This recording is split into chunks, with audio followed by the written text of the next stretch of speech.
right. Hey, Tom here, FlipAnything USA.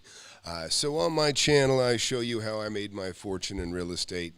Starting at 19 years old, millionaire by 28, and I did it all one deal at a time in real estate. I have a book, Wake Up and Smell the Real Estate. If you don't have that book, you should get it. It's $10 on Kindle, $20 in paperback. It's exactly how I made my first million. And like I said, that's been 39 years ago since I first started. So I've been doing it since I was very young, and I was just lucky. I was one of the guys that got to learn early, stuff that people don't know today that are, 70. Some people don't know this stuff that died. They never knew about it. And so you got an advantage. You get my book because it's going to open your eyes just like I did. I just happened to be at the right place at the right time, got informed early, and as a result, just made a lot of money. And it's a good place to be. It's a great place to be financially. And anyways, that's what I hope for everyone. So we'll get started here.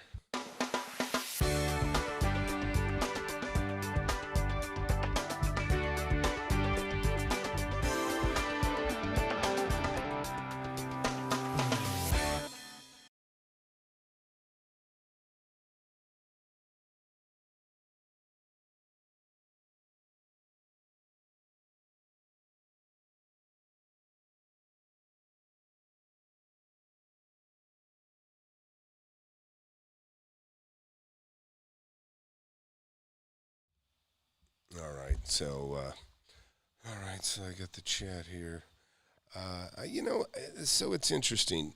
The only thing I know for sure is I don't know what the economy is going to do, because the problem is it's just like stock. One of the reasons I don't like the stock market is because it just takes a little bit of bad news to screw everything up. Real estate, not quite so much, but the Fed can really destroy things on a colossal scale, and so can the government. We've been strangled now here with this recent problem, and obviously there's a lot of hypocrisy going on with the necessity to wear masks and not. You've got Nancy Pelosi yesterday. She's at the highest category of risk, right? She's over 70. They're the ones that have to be the most careful. And there she's running around the salon, no mask at all. She's not worried about it. Now, why isn't she worried about it? She should be the most worried about it, but she's not worried about it. And so what does that mean? Maybe it's not such a big deal, right? Maybe it's not so bad. One thing I can say, I don't know if you saw the latest CDC report, but it says only 6%, this is the gist of it, 6% of the cases reported, 150,000 or 153,000 deaths, only 6% died by COVID alone, by that alone, okay? Where on the other side of it, it's a comorbidity, meaning they died of something else, but they had the Rona or the whatever you want to call it within their body, and that means if you got killed in a car accident and they tested your blood and you had COVID, they called it a COVID death. So silly, ridiculous, but it scares the hell out of the country. Also, I haven't heard anybody that's gotten it. I personally, I don't know anybody that's died, but also the people that have gotten it don't seem to get it again. So you get it and it's done. And also people aren't dying of it, except for in those, comorbidity cases primarily. So anyways, I just see businesses strangling. And, the other day there was a point made by that gal that was the one that waited on Pelosi. It was her salon. Anyways, Pelosi said, well, I thought it was okay if you were served one-on-one. That's what Pelosi's excuse was, said, I thought it was okay if you serve one-on-one. Well, what does a haircutter do? They serve everybody one-on-one. So if she believes that, then the place ought to be open for everyone, right? I don't know if anybody has ever had a haircutter cutting your hair and the person next to him at the same time, but it doesn't happen. It's a one-on-one thing. It should, I just seen people suffering like crazy. It's ridiculous. And I feel sorry for the folks in that salon. But again, back to the real estate. So this is what affects real estate, right? This is what affects real estate. This is how the government can really screw things up by policy, right? Whether you agree with it or not, that's what they can do. They can impose things that just wipe out business and wipe out profits and devastate companies. And we see a lot of that. So Anyways, but there's people making money. I'm obviously making offers on things, but boy, am I careful. Am I careful? I am concerned a little bit about the results of what's coming. So let's see here. What do we got here? Morning, Tom. You think the market will grow if the Fed keeps printing and inflation continues? If the dollar keeps devaluing, people will move their money into assets such as real estate and stock, in my opinion. I'm going to Vegas this week for holiday. F this. Yeah, I get it. F the current situation, basically. Hey, Enrique, glad you're here. So, look, this isn't even political for me. I'm looking at money and what I'm going to do with it. And people ask me, what should I do? What should I invest in? And like I always say, there's no bad real estate. There's just bad deals. Buy everything under market, and you'll never get hurt. But the only thing is, there's obviously outside effects that can hurt things. Right now, I just was watching this thing here. Check this out. Now, this would cause me some concern. So listen to this. This is Joe Biden. Listen to what he has to say here. To go around. The first thing I would do as president was eliminate the president's tax cut. Okay, so if he eliminates that tax cut, let me just tell you, that ain't going to hurt me so much. It's going to hurt employees. It's going to hurt the masses, the people that get a paycheck. And I can tell you right now, I had, I have lots of employees, and one of my employees said, hey, she kind of whispered, hey, Tom. And I go, yeah, what? She goes, thank you. And I go, for what? And she goes, for the raise. I go, I didn't give you a raise. I go, President Trump gave you that raise. Okay. She was seeing about an extra $1 an hour on her check. As a result, take home, right? Take home, almost $1. It's about, I figured it actually was about, I don't know, it's probably more like 60 cents on the, she picked up another 60 cents an hour take home. Not 60 cents an hour, but overall on her check, she picked up like another $28, okay, on 40 hours. And so that was a significant piece of money, right? That's damn near $1 an hour. And so that was very, very substantial to her. So substantial, and she thought that I gave her a raise, okay, and she's saying thank you. She didn't. She got her taxes cut. So if you go by what Biden just said, she's gonna, and she's not a big dollar person. She's gonna go down. She's gonna lose $28, $28 a week. That's what she'll lose, okay, and that, that isn't good for the economy. That's not good for the economy. So again. People like that aren't going to be able to afford as much, and that's, a lot of people don't believe in trickle down. I certainly do, because I've seen it. I've lived it, and I've been through. Look, I started when I was 19. That's 39 years ago. When I first started, the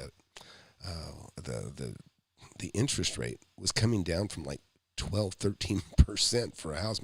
I think it was 15% at one time. I never saw that, but I remember just seeing my parents crying about it because it was so high. And when I bought my first home, I got it I had 9.25%, and they took another 1/8% off because I opened up a bank account with them. So I was like, wow, I got this great low interest rate, 9 1/8. Well, today the interest rate is 2.8, 2.8 to buy a home.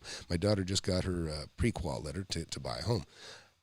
That, if anything's going to save the economy right now, I'll tell you that low interest rate, that may cause inflation. That may cause the values to go way up. And then if the interest rate goes up, then what happens is the properties become worth less, and then you can find yourself upside down. So I can tell you right now, if you're going to buy a property for yourself, one that you would intend to live in for some time, it's a great time to get the home to live in. Get a home to live in. It'll never be cheaper than this. That's my guess, okay? And like I say, I don't pretend to know anything, but I know that's a hell of a low rate, and you should definitely take advantage of it. If you're in the market to buy a home for yourself, you have a family, you want to lock in the school where your kids go to, you want to be near your folks or not near your folks or wherever you want to live, this is a great time to buy your home. Buy your home.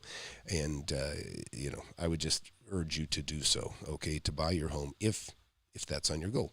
I bought 5-6 houses before I bought the home that I was going to live in, but I bought a lot of dumps that I just simply bought and sold to make money on, and that's my preference, right? I turn property, and then when I have enough cash, then I'll take a certain percentage of it, and I'll buy stuff that's maybe long term, or that cash flows, buy a shopping center, buy a building, an industrial building, a warehouse, whatever. This is what I've been doing my whole life, and now I have a very substantial rental portfolio that I can live on many times over. To be honest, I could have retired on my rental income 20 years ago, at least, and even before that, really, 10 years. I was a millionaire at 28, and I was living on the income then. So, but now I drink that much wine a month now. Good wine, I spend that much.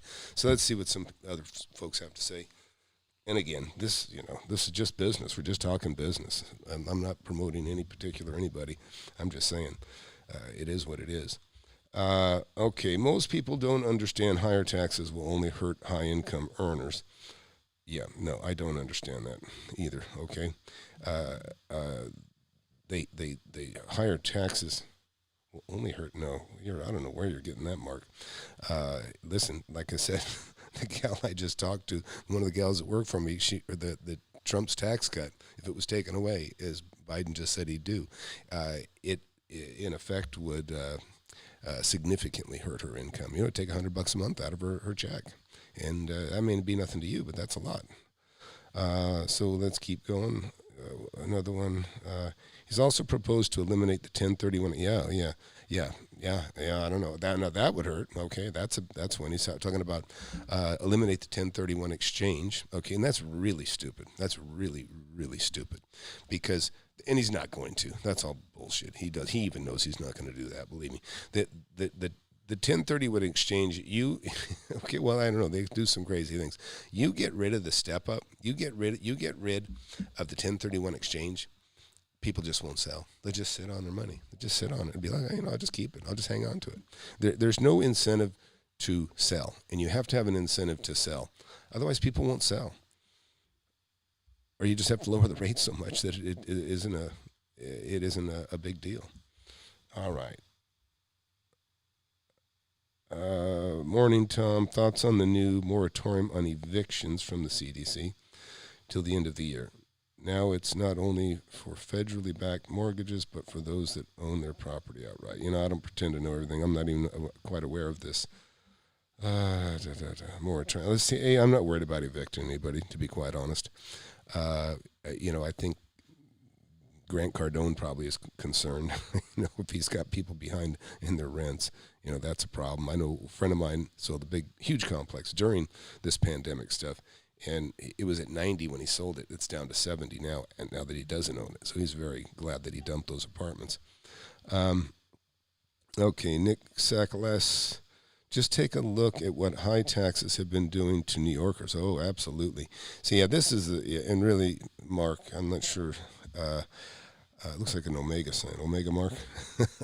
Anyways, you listen, they're pouring out of New York, okay? And here's another reason why they're pouring out of New York, because goddamn lawlessness. It's so lawless, so stupid. Do you think anybody's going to want to invest in an area that's just been burned out and where the mayor doesn't control the riots? I mean, it's so stupid. It's just so stupid. I mean, I am so glad that I don't own some of the properties I used to own. And for that very reason, you know what I mean? I mean, some of my properties are hurting because my tenants are hurting. But again, can you imagine if you get your building burned out, your insurance goes through the roof, if you can even find somebody to insure you, okay? Do you think anybody wants to insure a place that's in a city where the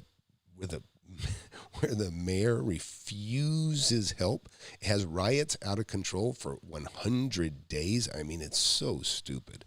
And then, and then you got one side saying, oh, well, these are peaceful protesters, or what they do is they say there's some peaceful protesters in the mix, and it's just so ridiculous. I mean, you got people shoulder to shoulder putting flashlights in cops' eyes. I mean, it's stupid. It's stupid to allow it. Anyways, hey, Ellie. Hello, I talked to a lady about her house, got another no, but I felt more confident about talking about owner financing and no emotions from the turn down. waiting on it. Hey, good for you, Ellie. Ellie's one of my students and a very hard worker, and she's always doing the right things, and that's good too. You're doing the right thing, Ellie. That's for sure. I had some critical support. Critical support's what I offer my students when they need help, and it's really important. And somebody reached out to me last night and have a pretty good deal. Hopefully talk about it on, that's Eric, I think. Yeah, maybe he'll talk about it in our Zoom meeting Saturday.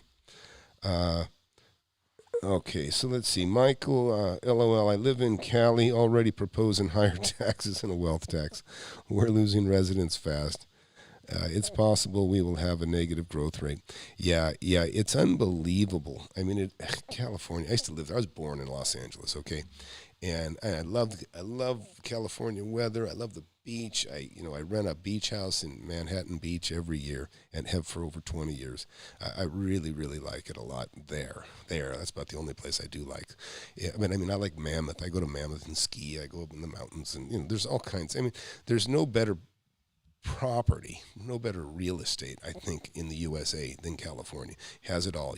I've laid in the sun and been in the snow on the same day. It really is an amazing, amazing state. But it is polluted with horrible politicians. Horrible. So let's see what else. Again, people are just getting killed by bad policies, and businesses can't open up in these, they can't reopen. I mean, they got a burned out shell, and there's still rioters in front of their building. I mean, imagine that. It's so stupid.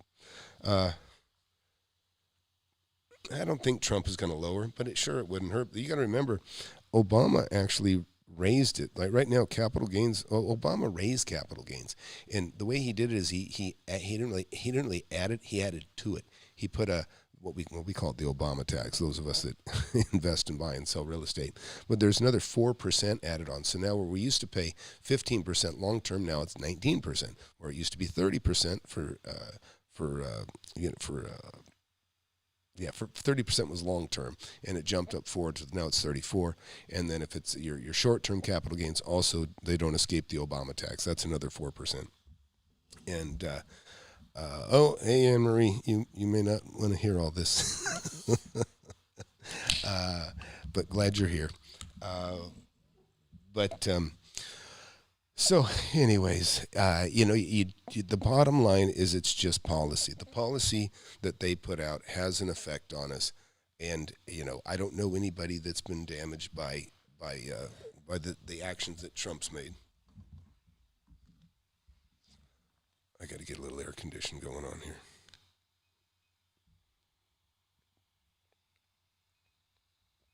This is my air conditioner.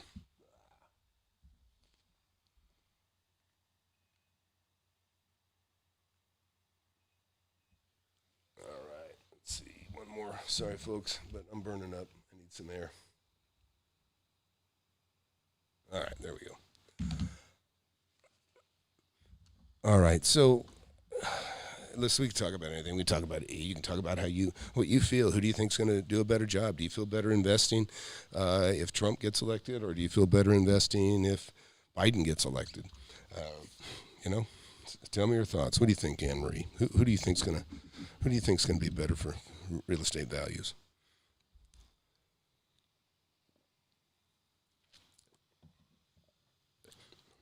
Yeah, I was born in Cali. Yep. Problem is we don't want to go there because your taxes are so freaking high. That's the problem. I love the property tax. Property taxes in California are actually really good. But your income tax gets hit. Yeah, I agree. And look, see, Anne Marie, I kind of know, Trump. Yeah, I don't know anybody that doesn't. I mean, I won't say that. I know some people that don't. But there are people that don't pay attention to facts and figures and numbers, unfortunately. But look, things have gotten great. Things have under Trump. I mean, taxes cut, record low unemployment across the board. Women, black, Latinos, everybody. More people are working than ever in history. At one time ever. It's been amazing. And so And then, look, we got hit with this problem we have, and then the recovery's been really fast. We're actually recovering really, really fast. We talked about that. When I did that Manny Koshman thing, I was talking about the dip. Well, I mean, look, this dip it's looking more insignificant all the time. The problem is we're having this dip, and we don't know who's going to be in control in another 3 months. That's what hurts, okay? If we knew, like if this happened 3 years ago, this dip would be done and over with, okay? But because it's a political year, the typical thinking is that whatever bad is happening is on the president's watch, and it's all his fault. But we know that's not true. We know that the country is influenced, and like I say, I don't know if you guys know this, but there's 6 mayors now that have jumped ship, that have changed their party because they can't stick with their party. Part of it is political too. They'll probably lose their jobs if they allow the lawlessness that going on in their city that Portland is and Seattle has, and I mean, it's just everywhere. It's just everywhere. And then so check it out. You've got some people on that side that want to defund the police. They want to release criminals, okay? They want to abolish prisons. So imagine you abolish prisons and you defund the police. More criminals on the street, less people to protect you. I mean, what a recipe for disaster. It's so dumb. No, I agree. You know what? That's interesting. You talk about Biden doesn't know what state he's in half the time, and that's true. And I actually can give that a break to just about any president when they're campaigning and they run around so much. But the fact is, I mean, somebody ought to file an elder abuse suit on behalf of Joe Biden because he is, to me, he has dementia. And he is being abused. He's being abused by the people around him. He doesn't know what the hell's going on. And he's just simply being used. He's like a vessel. They're just, hey, you do this. And that's what elder abuse is they take advantage of people that don't know what the hell's going on. And I believe that's exactly what's going on. Somebody should file an elder abuse. And, his wife ought to really protect him herself. But, I mean, I kind of almost wonder if she's not... I don't know. I mean, really, it's sad, but she's in trouble, or he's in trouble, and he needs people to protect him because he doesn't know what the hell's going on. What else?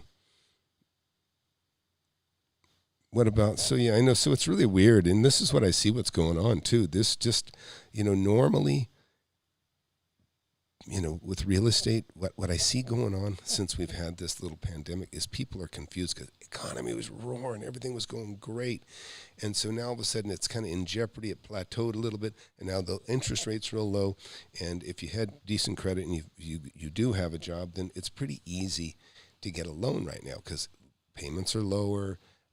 People are trying to get more in the suburbs, and housing slowed down because people they weren't building. So we've got a lower inventory, and that helps for raising prices, and it's countering some of the issues that we've had. And so, is it temporary? We don't know. But what I've noticed is the hesitancy from people to sell. They're afraid to sell. They're not buying. A lot of them, but they're also afraid to sell, so they're just kind of holding tight. They're trying to. I think they're just waiting to see who gets elected, and then then they'll either panic sell or they'll hold out for more. I'm not sure.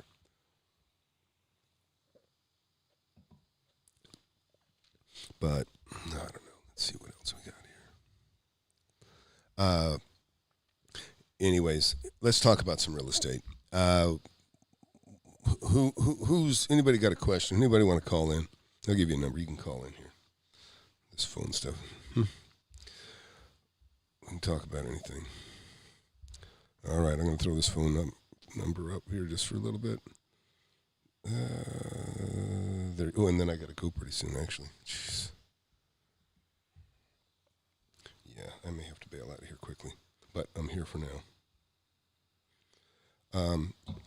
Yeah, so I'm looking at properties of all kinds. I dumped a bunch of single family homes. I'm optimistic actually that I've got a couple houses that I'm actually fixing up a little bit more than I planned on, just because I think I'll probably get 3-to-1 for the money that I put in, and it'll help them sell, it'll help them finance and everything else. You got to remember, sometimes property is worth a lot to somebody, but it's not worth that much to the bank. The property has to qualify for the bank, that's where the appraiser comes in, and if he doesn't see eye to eye with you or the seller, they ain't going to loan you the money. And so right now, it's just in my interest to go ahead and just kind of doll things up just a little bit better, a little bit more. And so the appraiser will hit the high number that I'm looking for. And really, it's going to be easy, I think, for a lot of people because the payment goes down. That's what saved this place before, when things were going down. I think it was like in 04, 06. That's like the dot-com bust. It was countered with extremely low interest rates. So it just kind of more than made up for it. And where, your common sense says, we got to back off everything. Everything was kind of getting hurt. But the interest rate was so low. And then what happened is things went, over the top high, and then we got another sink again. And then, anyways, it's been interesting to watch the different downturns that we have experienced.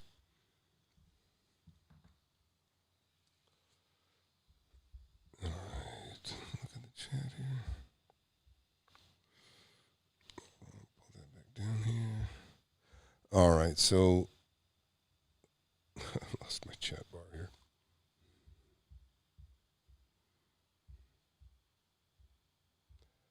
All right, I just got my.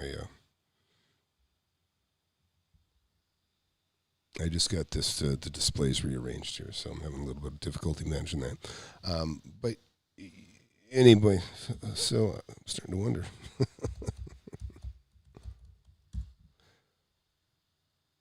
Right, so let's go. Who's got some questions? Anything else going on? I'm going to have to call it here in a minute. It's already after 11. I'm waiting for a call, and then that means I got to run.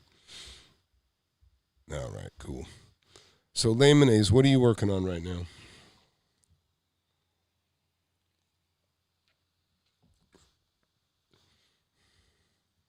I had somebody.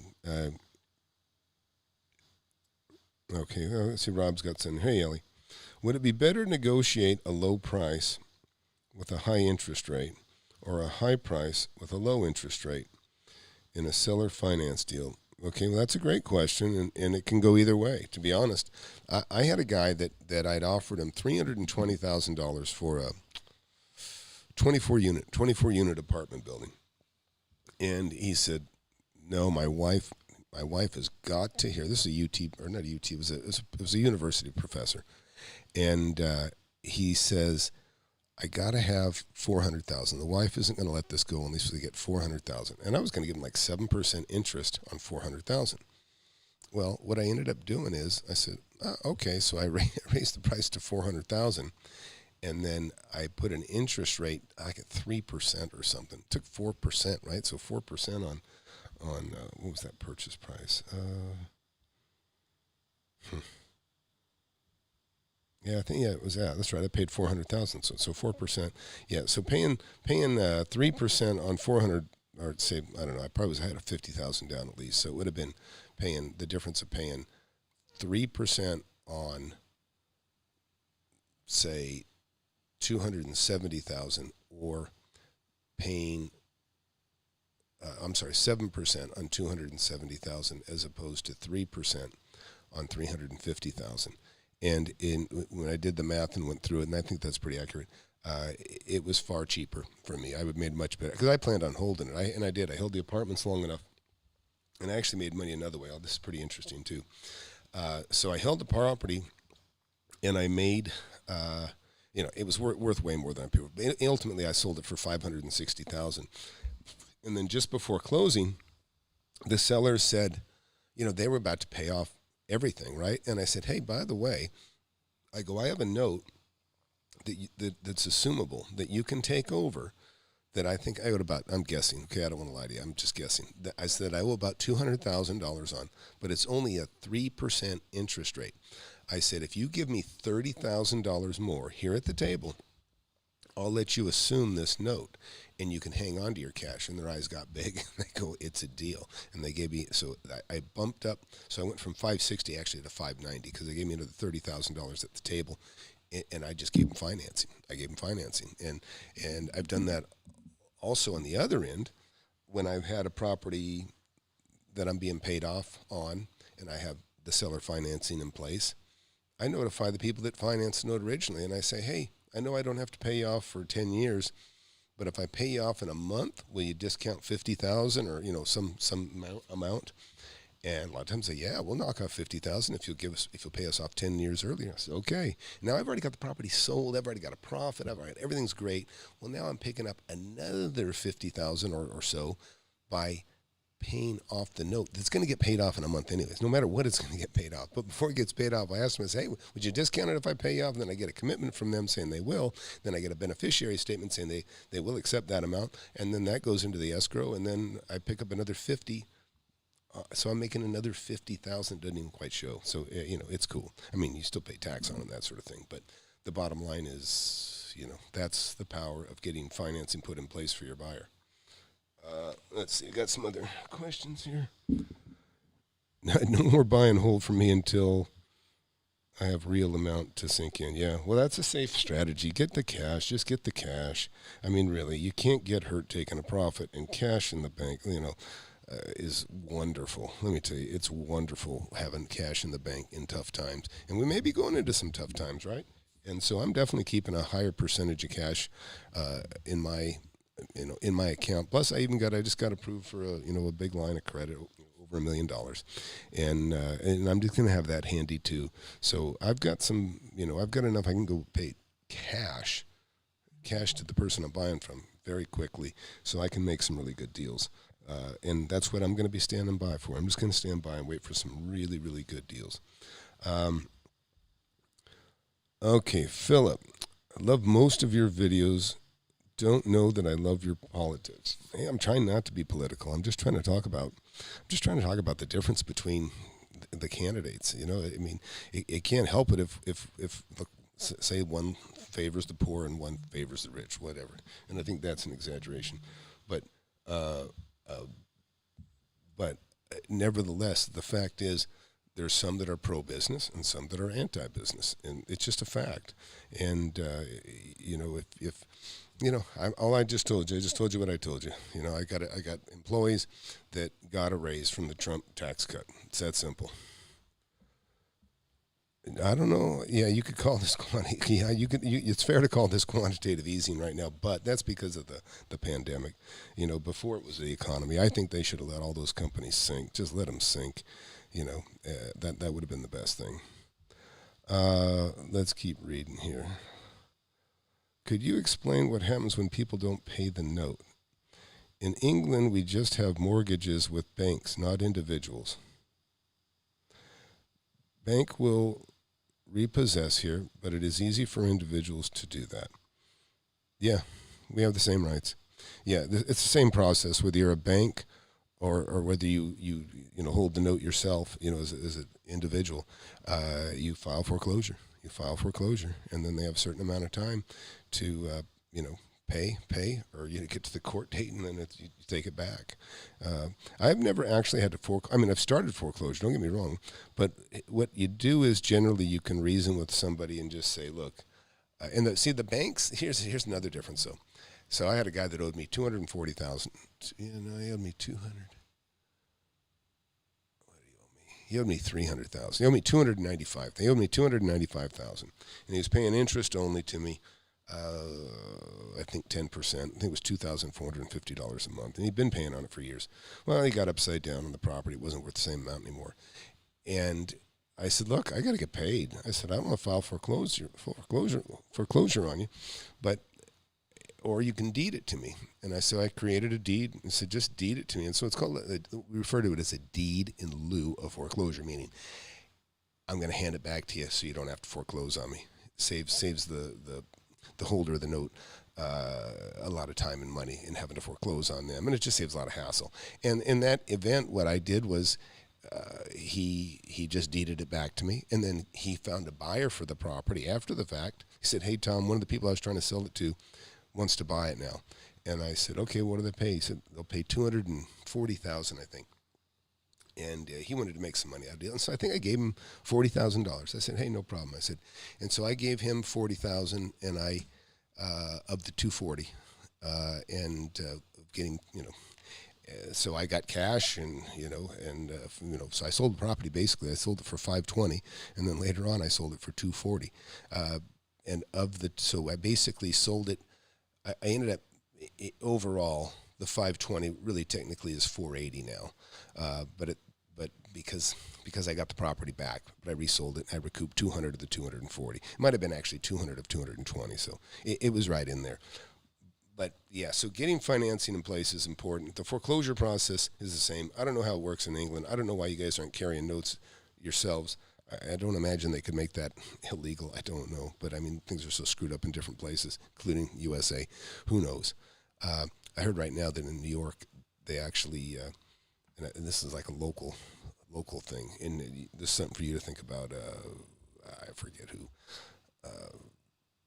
Philip, is they want to take a piece of, if you refinance, they want a piece of that. They want it like a refinance fee. Boy, you want to chase people out of your state. I mean, all it takes is higher taxes and, rent control. And those are the kinds of things that are just, it's not a free society. You're taking away freedoms. And you do that, you're going to chase people away. Okay, so back to Oliver. Thanks for the answer. Nobody wants to carry a note here, I think. Well, I don't know. It's weird. You say that. When I was over in Taiwan, because I had some products that were being made in Taiwan, still have some stuff being made there, one of my companies. And I go over there and visit them, and great people. I like the people. Hard work. I call Taiwan, it Factory Island. It is just one polluted place, but man, they can make anything there. They can really make anything. But it's funny, the culture is such they're afraid to live near the water. They got all this beachfront, right? They don't want to be anywhere near the water. And because that's where your enemies can approach you and, kill you. And so they just got this mentality of just like living jam-packed together above the stores. And if you ever drive down the streets, it's like you feel like you're driving a circle. And driving by the same stuff all the time, even though you're driving straight across the island. It's like, okay, there's a noodle house. There's a tuk-tuk shop. That's the motorcycle shop, because they call them tuk-tuks because that's pretty much how they sound when they run. And so it's like, it's like noodle house, motorcycle shop, clothing, it's just like a repeat, like, 7-Eleven. It's just over and over and over the same thing. And that's how they do it, though. They don't, they have some big department stores, but not really. That one that's pretty huge. It's actually 2 stores across from each other. They're very big. But again, it's just a different world, and things are different. But I guess what I was trying to say was the difference is with what you were talking about.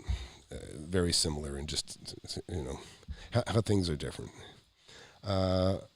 Okay, let's see. Chen. Hey, Tom, I am 19 and have around 20K in stocks and considering to sell it and put it on a down payment. I have a 717 CS, which I don't know what that is. Listen, I can tell you right now, I have cash and I have real estate. Okay, that's the extent of what I know. I don't know much about 401ks other than, if somebody matches your funds, if it's your boss, that doesn't sound like too bad a deal. But I personally like to control my money myself. I don't like, the pleasure of, although, I'll defer taxes with a 1031, but, I don't know what a 717 is. But so all I can tell you is, I would put it in real estate. I would, but you got to buy it right. If you don't have my book, don't buy anything until you have my book. If nothing else from my book, folks, for $10-20, it'll help you make better decisions. That's the worst thing that can happen. You'll be more careful with your money, which that's worth the price of the book in itself. Okay, if you're sitting, let's see, this is Umark or Omega Mark, I'm not sure what to call this guy. If you're sitting on a ton of cash, I suggest you buy gold. Yeah, I think that's a terrible idea. The value of gold is ironclad. No, it's not. I've already seen it fluctuate. I think it's worth less now than it was back in the 80s. So I disagree. Oliver, thanks for the answer. Nobody wants to carry a note here, I think. We are more risk averse than Americans. Well, I don't know. Listen, if the collateral's good, why would you be? I've carried notes. I got a book this thick, this thick that's, just full of notes, that I carried from a long time ago. I'm not carrying anything right now. I don't think so. And most all of them, every one of them paid off. Because the good thing about a note, especially if you have notes on land, I love notes on land because generally people are buying a piece of land to build on later on. And so within 2 years of selling it, I get paid off anyways because the bank requires them pay it off because the bank won't allow their loan to be subordinate to a first trustee. In other words, the bank's not going to loan you money and be number 2 in line. They got to clear out the first. Okay, let's see. Okay, yeah. So, Jordan, any thoughts on how much money in the bank or net worth or combination of both should someone have before they leave their full-time job to do real estate? That's really on you. Jim Rohn is a really great, he's been long dead, but he's a great motivational speaker. But, basically what he talks about is what I did, and that is you create this part-time income, right? Your part-time income is your real estate. You build your real estate, and then pretty soon your part-time income exceeds your full-time job or business. Once you do that, that's a good time to say goodbye to the business, because you've already got an income that matches what what you previously lived on. But now the difference is you've got freedom. You got freedom to dig for deals and look for deals. And that's why I always tell anybody, if you're self-employed and you kind of own your own schedule, man, that is the sweetest place to be being rich, okay? Before you get rich, that's a great way to be in shape to get rich, is have freedom, have enough money to get by, and then you can concentrating on finding deals that make you rich. And so, yeah, I mean, Jordan, if you can retire on what you've already created, and believe me, when I sold my business, I sold my cabinet shop, okay, when I was 28, and I sold that for $250,000, and then I had the real estate that I had also was worth about 200 and something. I'm thinking about the building itself that the shop was in. Sold that for $250. It was almost paid for too. And then, so I made over $100,000 just on that piece. And then I made more than $1 million on all the other pieces of real estate that I had surrounded myself with. And so I was kind of set. I had a thick book of notes that were paying me about $10,000 a month. And I had some of the economy turned down hard, and some of those people had to stop paying me. They couldn't pay me, and a lot of them I just said, you know what, I'm not going to foreclose on you. You can have it. And I just signed off and just gave them the property. They've been paying on it for a couple of years, and it let me say anywhere from $2,000 to $10,000. But I didn't want to take over the first. They had a first. I was in second, so I said, here, just take it back. This goes to the bank. The bank wants to be in the first position, because if they take over, they got to pay what's owed on the first if they're in the second position. So. Anyways, yeah, that's my thoughts on that. So listen, you got 20K in stocks. I mean, dude, I don't know the stock market. I don't like it. I mean, I know it in as much as that it's unpredictable and it's slow growth. It doesn't even compare to the money. I mean, not even, Tesla or any of those sums that double in a short time. It doesn't matter. It doesn't compare. Listen, I double my money all the time. Like somebody wrote the other day, they said, hey, I don't know if I should keep this or hold this. I go, he said he said he had $12,000, I think, into a property that's he got for $35,000, and it's worth $70,000. He had $40,000 equity, or he made $40,000 as far as the equity there. That's what he thought. I said, and he said, I'm making $450 or 45% cash on cash. So that, I guess he was making 45% on the $12,000 he put down. And I said, well, really, if you just turn that property and flip it and realize your property, then you just made $40,000 with $12,000. And that's what I did. I would realize the profit, get the cash, pay the taxes, but you can take that $40,000. If you can take 12 and turn that into 40, then you can take 40 and maybe turn it into 120 or 160,000. And it's just a much, much faster way of getting wealthy. Okay. Then when you have enough cash, then you can say, you know what, I'm going to hang on to this one for a while. I like it. Maybe it's an apartment building, or maybe it's a strip center, and maybe there's even extra land with it you can add on later. In fact, I may start building on one of mine. I might add another 30,000 square feet. Rather than worry about buying another building, I just start adding to what I got. I'm kind of getting a little bit into retirement mode myself. When I say retire, it doesn't mean, I feel like I've been retired nearly my whole working life. Since 28, I've been doing what I like to do, which is real estate, and buying and selling and making money. And so I got to double check here. What's happening here? Okay. What else? What else we got?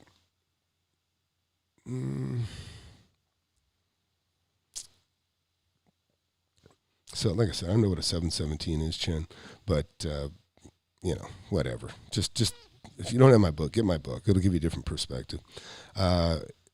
If you're sitting on a ton, I'll get my book back up here. There's the book.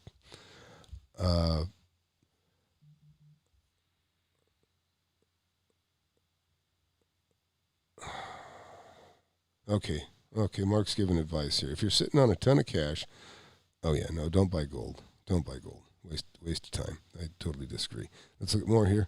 Any thoughts on how much money in the bank or net worth or combination of? Yeah, Jordan. Again, it's just what you can get by on, right? If you I think it's good to have cash. I always think it's good to have cash. You got to have a rainy day fund. Okay, you got to have a rainy day fund. If you got, especially got a bunch of rentals, believe me, with the pandemic stuff that happened, I wasn't even affected because nearly everything I have is paid for. I mean, at the most, I owe 25 cents on the dollar. Okay, so I can take a beating on rents. I can really take a beating and get by. Have you done any deals in other countries? No, not really. A little bit of Mexico stuff, but not really. Oliver, your wife is Taiwanese. Yeah, it's a cool city. I like it. I like the people. You know why? Because everybody's got two jobs. I really like Taiwanese people. They work hard. I mean, they have two jobs. If they have a job, they have two jobs. Okay, or if they're self-employed, they work their ass off. And I just love it. You could call it Entrepreneur Island, to be quite honest. Have you ever done any deals in any other countries? No. Let's see. Yes, the house by the sea gets damaged by. Okay, Oliver explaining the Taiwanese perspective. Yeah, the house by the sea gets damaged by sea and winds over there. They get eroded badly. Yep. Yeah. I mean that's everything. That's property on the coast everywhere. It gets eroded and gets torn up and blown away and sometimes flooded, depending on where you're at. Okay, Zero Cam, question. Thinking of converting commercial real estate into storage units. Ever do this? No. Is there a common cost ratio rules? I don't like storage units. When I look at a storage place, I'm looking at how can I turn those storage buildings into office buildings, or how can I turn them into warehouses. I don't want to have a $250 a month rental. I don't want to have a $70 a month rental, because the accounting is the same on a $70 rental as it is a $700 or $7,000 a month rental. So no, I do not like storage. I just don't. It's not my business, and there may be a profit in it, but I don't want to be in business. I don't want a business. I want rentals. I would rent the property to somebody that wants to have the storage business, and they can do all that BS, but I do not want to buy a job, and that's what that would be to me. All right, Nacho, glad you're here. OCS is credit score. Ah, gotcha. Okay. It's hard to make money under a social regime. That's why there are few rich. Levels. Nah. Let's keep going here. Credit score. Okay, gotcha. Correct it again. Oh, Trent. Hey, Tom. Everything's working good. Trent actually helped set up my studio here. Yeah, it's been working pretty good, Trent. Thank you. Let's see. California single-family home market seems to be overvalued at the moment. Sellers paying over ask. Yeah, that happens a lot in the hot market. Read Michael Zuber's book, or you read Michael Zuber's book and just ordered your book. Any advice? Yeah, just read my book. Read my book. You'll have a whole different perspective, and it's a world you probably don't know about. And listen, anybody watching, get my book. Spend $10. It's right above my head, right? It's just so crazy not to. Okay, don't go to a seminar. Never go to a seminar. You're, just so you know, when you go to a seminar, you are the game. You are the meat. You are the money. They're there to rob you blind. They're not there to give you anything for free. They're just trying to find out if you're interested in buying real estate. You must have money. Come in the door.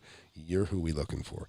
And just total waste of time. Total waste of time on the seminars. Get a book first, then maybe consider personal mentorship from me or somebody like me that's done it. Somebody that has a record of making profits. Okay. Learning the market and saving for your third run. Good, Michael. That's great. Man, that's really good.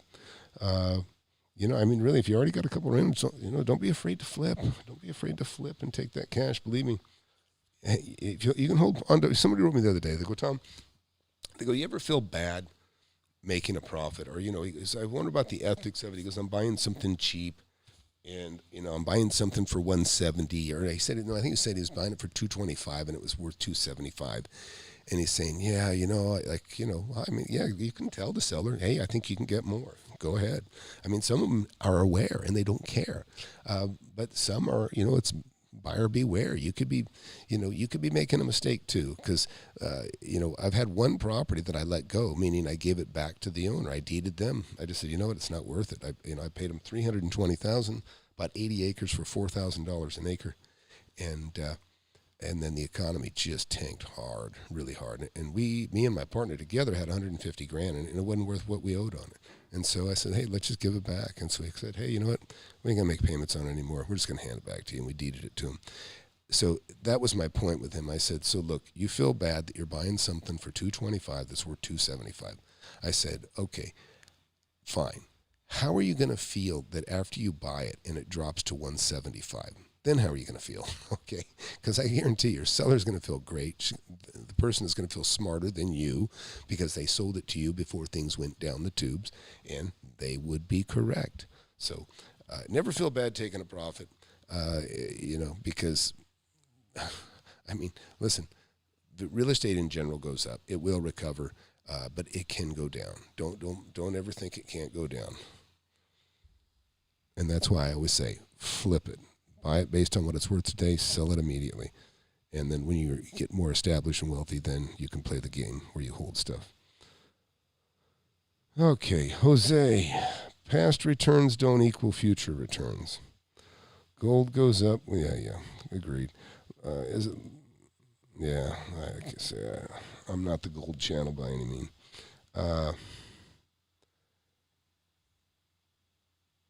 Let's see what else we got here. That thing jumped around.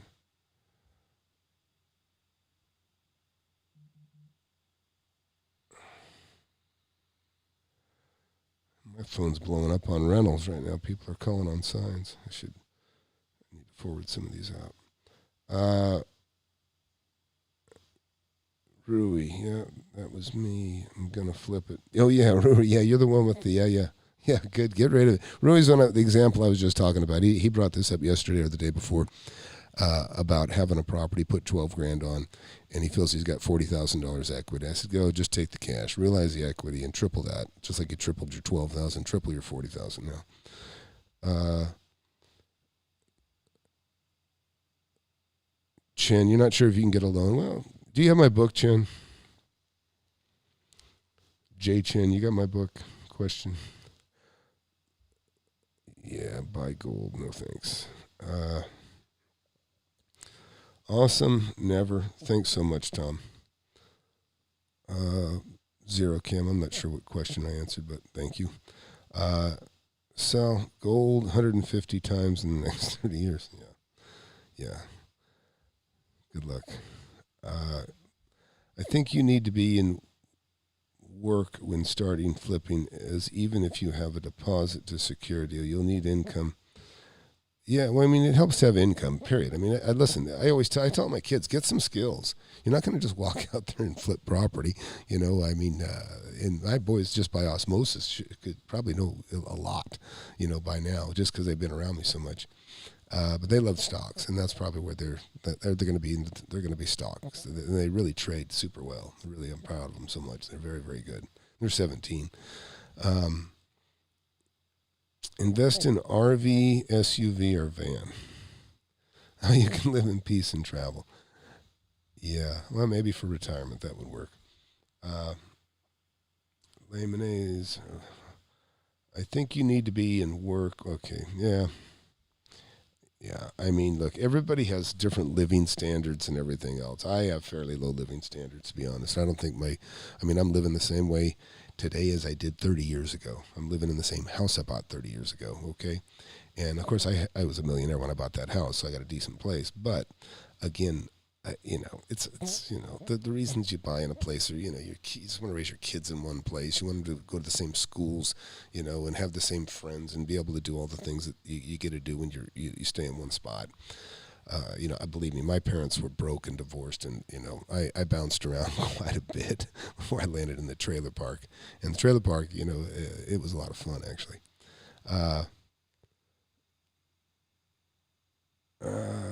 Renting land for RVs. Yeah, I mean, RV parks are cool. I mean, that's, to me, I like that model. I like not owning the RVs and just renting the space. I like that a lot.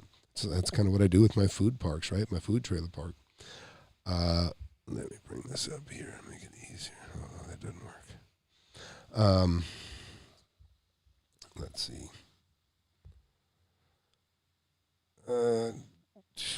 Greece, Venezuela, Zimbabwe. Yeah, I don't know about that. So Rob wrote, if you're allowed to let the next buyer assume the note and your buyer doesn't have a lot for down, can he make payments? Yeah, you can take a second. So his question is, if you have an assumable loan that you put in place, you created a note and you have an assumable loan, that person can take that over. And if they still don't have enough money to pay you the difference of the note and what you sold it to them for, can you take a note? Yeah, you create a second. And that's what you do. You create a second, and they'll pay you on the second. Yep, done it many, many times. It's a good way to make money, too. But now, if they stop paying, either you are the first, then you'll have to foreclose and take it back. And I've been in that position, too. But it's a great position. You made money. You made money. So yeah, you can foreclose if they don't pay. Listen, you can foreclose if somebody doesn't pay their taxes on the property. You can foreclose if they don't pay the first. If you're in the second position, you have the right to foreclose if they're jeopardizing the asset that you have secured. Have you ever bought land that needs a septic and did not pass the perk test? Yes, I got sued over it. Yep. So it's an interesting deal. Let me show you guys this real quick. This is kind of interesting, I think. Let's see if this works. Yeah, it worked. That is my mother's Chihuahua.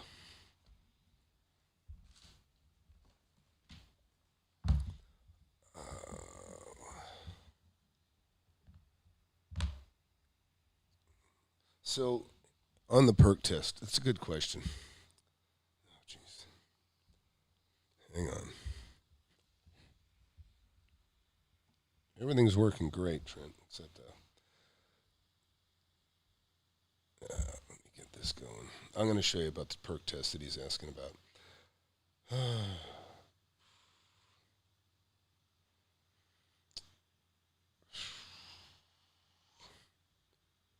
Okay.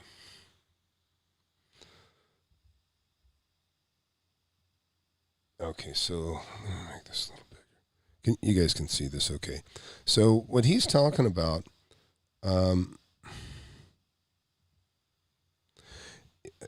is this. So when you get a perk test, let's see, okay, make it a little smaller. So you have the ground. Here's your ground. Well, when you do a perk test, you have to dig a hole. You have to dig a hole. In general, okay, goes down 15 feet, okay? Everybody see that? You go 15 feet.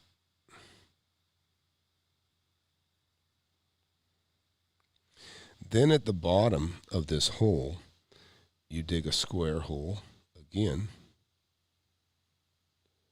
Okay, that's basically, as I remember, it's the equivalent of 5 gallons. It's like a 2 foot by 2 foot square. I think that's 5 gallons or something like that.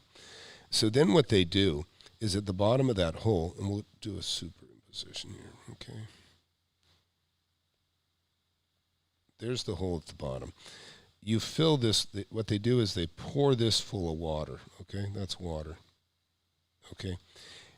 And then the guy watches and measures how fast this water drops, how fast it goes away, how fast it soaks into the soil. And depending on how fast it soaks into the soil, he gives it a rating as to how well it, this is with the perk test. And what that's for is that if you're going to have a septic line in here, okay, that's a pipe. Here's the septic line. This is gravel, right? They want to know the effluent that comes out of here and goes into this rock, how long it's going to take to soak into the ground. Because guess what? Some is impermeable. It's impenetrable. It's clay. It comes out and it doesn't go anywhere. And so it's possible you can put water in this thing and come back the next day and it hasn't dropped at all, because it just doesn't allow it. It just doesn't soak in. It doesn't go in. And the other problem is they worry about high water table. So let's go back to this just for a second. So back to the hole here.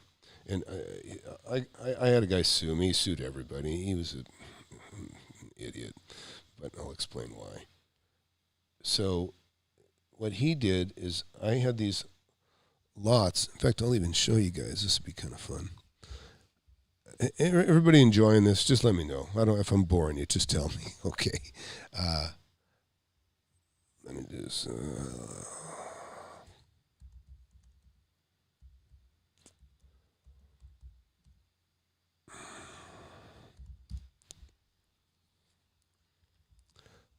Okay, so let me see. This is. I'm kind of. You guys good with this? Let me know.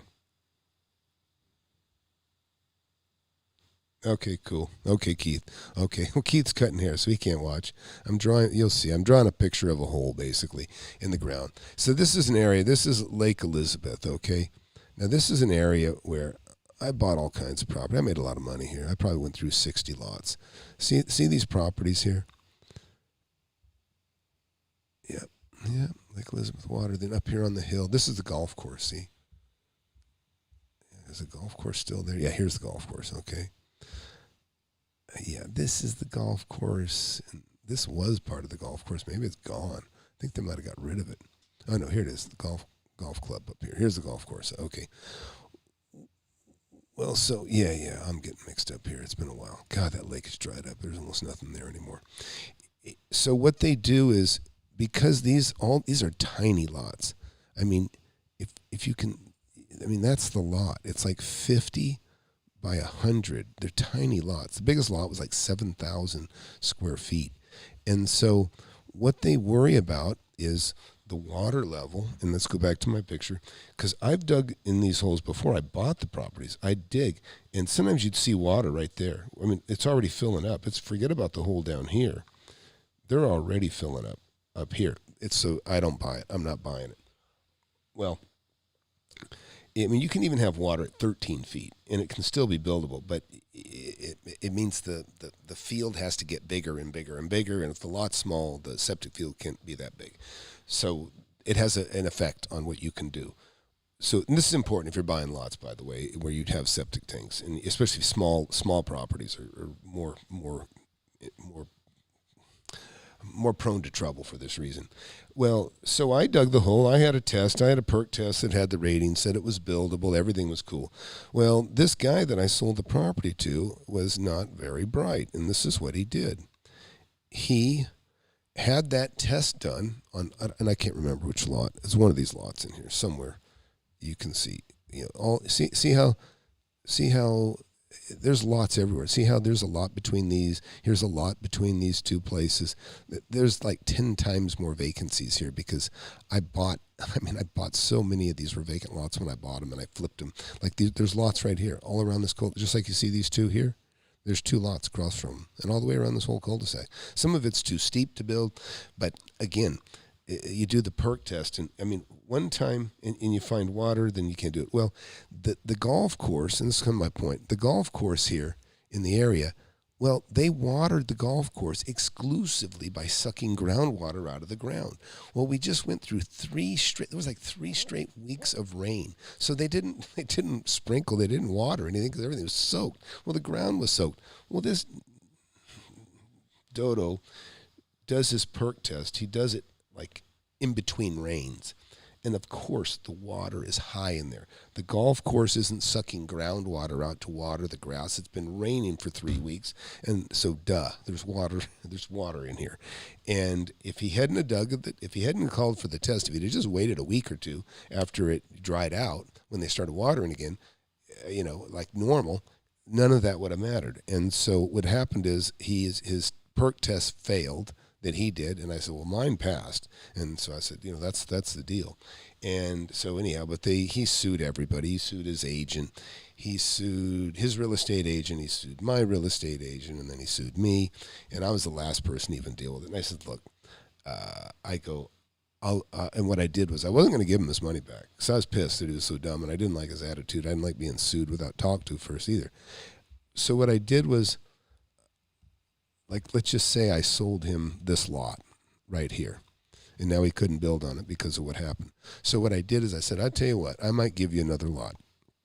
And that's what I did. I traded him. I gave him another lot that I had with absolutely said no guarantees, as is, where is, all that sort of thing.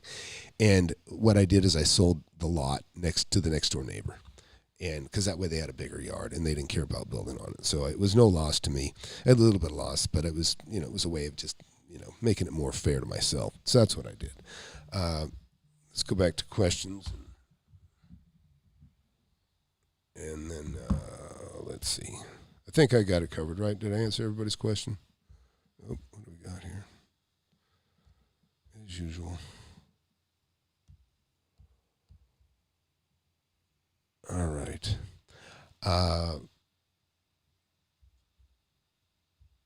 Let's see. Dan Brown, need help, don't spam. Yeah. All right, whatever. Okay, Sal, let's see. Or Cy. Guys, what could be the least construction cost per foot? I want to build $600. Yeah. I don't know. You're going to have to figure that out. That's largely dependent on where you are at, depending on your labor. And San Antonio, you probably get decent, cheap labor, but Texas is growing so much, you're going to pay. It's probably hard to get anybody that knows what they're doing right now. All right. So I'm going to kill it right here. I hope that was interesting to you. Nobody's commented. Oh, well, yeah, I guess some of you did. The perk issues, 50-50 chance of passing or failing. I mean, listen, yeah, it's, and I'll show you real quick again on this. Here, listen, I've dug on the top of a hill, okay? And this is pretty strange. So, there was two things I had to do. I had to do a perk test. The other thing I had to do is I'd have to dig a trench 100 feet long, 5 feet deep, whole length of the lot, to see if there was any earthquake activity, because this is kind of close to the San Andreas Fault in California where I was investing back then. And if they saw, that you're on a scarp or something that could move, they'd say, you can't build right here. Well, I remember digging a trench up it was like, a pretty steep lot. It was one I was almost not going to buy because it was a little bit too steep, but it was borderline. Well, we take the backhoe, we start digging at the top. We're digging, 2 feet wide, 5 feet deep, all the way down the hill. And then the backhoe gets done. He's just pulled over to the side. We're waiting for the geologist to come. The geologist I would have to pay to walk through the channel and look at the dirt. Well, while we're sitting there, water is running down from the top of the hill down to the bottom. And I thought, oh man, we'd got into somebody's water line, but that didn't make sense. And I go up there and we just hit like a spring. I mean, it wasn't somebody's water pipe. And I knew this is not going to pass. And so I just said, hey, just fill it up. I'm not buying this. But it was weird to dig a trench from the top of a hill and have water gushing from a natural spring at the top coming down to the bottom. And stuff like that, can happen. Okay. All right, what else we got? Max Pullman, all good. Okay, good. Yeah, it's something you probably never run into. I mean, it's not fun. In all honesty, it was a lot of work, but I made a lot of money doing it too. And so it was really cool. That's the area I kind of monopolized. That's where I bought all the lots for 10 and I raised everything to 30. And I just kind of cleaned up. Yep, these are valuable lessons, Tom. Not many comments because people are listening and soaking in the knowledge. Oh, great. Thanks. I appreciate that. And I do understand that because if you have never seen it, you're like, what? That's interesting, right? I get it. Let's see. Do you think prices are going to crash? Not like that. I mean, I don't think so. I mean, I listen, I don't like, I can tell you, I've been doing this forever, and what I know is I don't know, and I don't know anybody that's ever really, people make, oh, it's going to crash, oh, it's going to get better, and they got a 50-50 chance of being right, and then one of them is a genius if they're right, and the other one, won't stop either from making predictions in the future. But I'm careful with people's money, and so, thanks, Keith, it's just a matter of, your local area, right? And then you got to kind of look at the world overall. You got to look at interest rates. Like I say, federal policy. Look, the President Trump lowered taxes. He lowered taxes, and it gave everybody that works for me a raise. And they're not rich. Everybody that works for me got a raise from President Trump by cutting the taxes, and. Things like that help the economy. Now, somebody else comes in, Joe Biden, he comes in and raises the taxes. It's going to hurt. It's going to hurt. So I don't think that's going to help the economy. So, if you got to watch, but here's, no matter who gets elected, I mean, even if Biden gets elected, it's going to take him a while to ruin the country again. Okay. It's going to take a while to damage things. So, because it's hard to undo, it's hard to take away. It's hard to take away tax cuts. It's hard to raise taxes. And hell, it was hard to lower taxes, to be honest. It seemed like he had a tough time doing that. But anyways, overall, I feel relatively good. And the reason I feel good is that we're not like a bubble bursting. It's not like we overbuilt and boom. We simply had this pandemic, and it threw a monkey wrench in things. But we were super financially strong before that. I like raising the taxes on goods from China, and that's something that Trump has done that has been very good for business for all across the country. It allows you to compete, and I can just tell you, I know firsthand because I have companies that are affected by that kind of trade. China can take a product of ours and copy it. They go over there and make it for peanuts, right? Then they come over there and they sell a product that they copied from the U.S. They sell it in the U.S., and they're competing with the people that they copied the product from. Totally sucks. Not always illegal, because if you don't have it patented, you can't protect it. I have a lot of patents. I can protect shit, but not all. And so they ruin that product. Well, so it's like, well, I'll teach you. I'll sell it in your country. So you go to their country. Well, you get hit with a 25% tax. So you can't even bring it into their country. You're at a 25% disadvantage to sell your product in their country, okay? But so they can sell their product that they copied from you in their country, no penalties. Then they can take the product, bring it over to the USA, tax-free, and sell it in our country. And so you end up having competition, and you can't hurt them. You can't even sell it in their own country because you're at a disadvantage. And that's the worst thing. That's the worst part of China is they copy your stuff, and then they screw you and sell it to and take away your customers. And our politicians, they allow it. They've allowed it. But Trump doesn't allow it. Trump is saying, screw that. We're going to raise your taxes. So by taxing the shit out of them, or just taxing them a little bit, believe me, it's not even close. He doesn't tax them near as much as we get taxed. We need to make that the same. It helps because then what happens is the people that can compete and make money in our country, the money stays in our country. The money that they copy my products and then make it there in China, sell it here in the USA. They take that money. They don't spend it here. They take it back home. So the money doesn't circulate and doesn't help us. So, again, huge fan of the current administration for all the reasons that we've seen the benefits of. All right. Al says, I feel like real estate prices are grossly overpriced in America. What do you think? It depends where you're at. I have high income, no debt. Would it be possible to get a lender? If you have high income, yeah. I mean, look, I don't buy property out of country. I like the USA. I looked at buying property. I looked at buying a factory in Taiwan once. but it looked like it was going to be a lot of work, a lot of trouble. And right now, China's buying up Taiwan. Interesting enough. Flex, pools generally don't.